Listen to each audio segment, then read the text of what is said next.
बता ही दिए हैं पहले। तो हम लोग फिर अलग हो गए। तो उसी में वो चूंकि बीजेपी के लोगों की इच्छा थी कि उनको आप अपने साथ करके अपने शेयर का उनको दे दीजिए टिकट, तो दे दिए थे। लेकिन वो जो थे जीतन मांझी, तो आपको मालूम न है जी, हम रिजाइन कर दिए थे।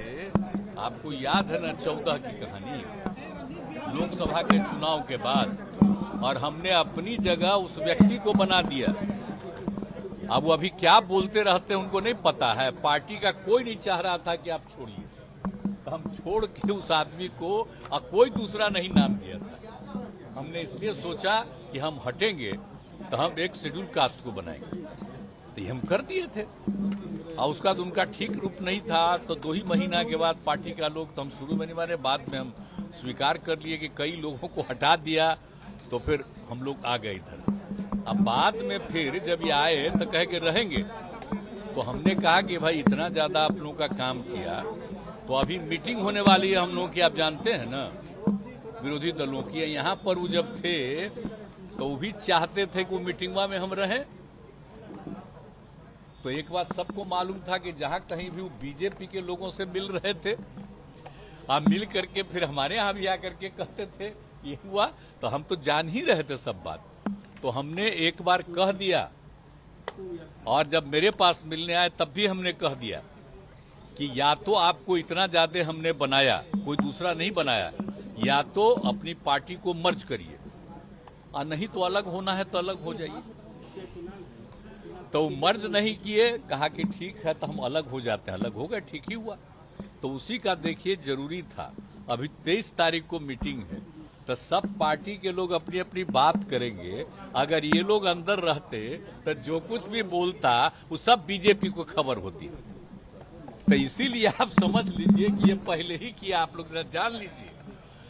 तो इसीलिए हमने कह दिया था आप तो मर्ज करिए, नहीं तो अलग होइए।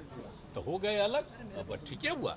इसीलिए आप जानते हैं हम तो अपने कोटा के ना बना दिए थे उनको, तब फिर हम तो उसी तरह रत्नेश सदा को बनाए।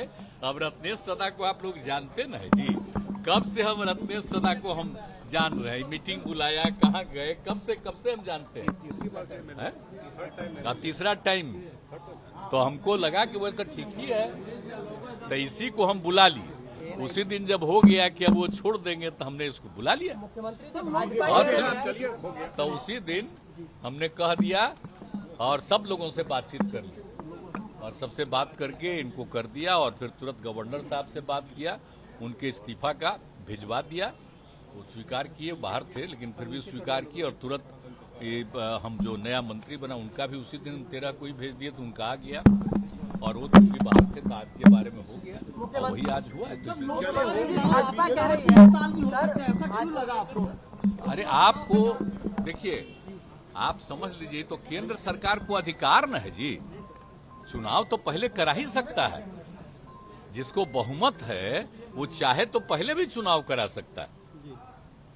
तो हम लोग थे श्रद्धेय अटल जी के साथ, तो उन्हीं का पटिया लोग 3-4 महीना पहले चुनाव करा दिया था।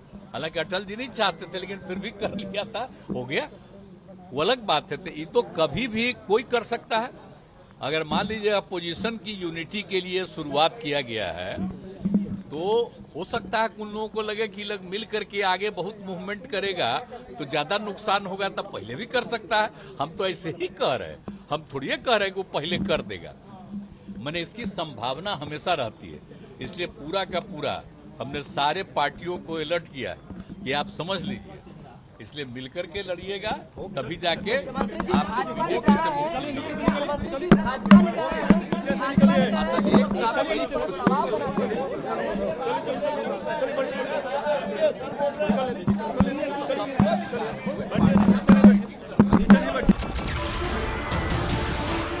नमस्कार, मैं हूं मानक गुप्ता।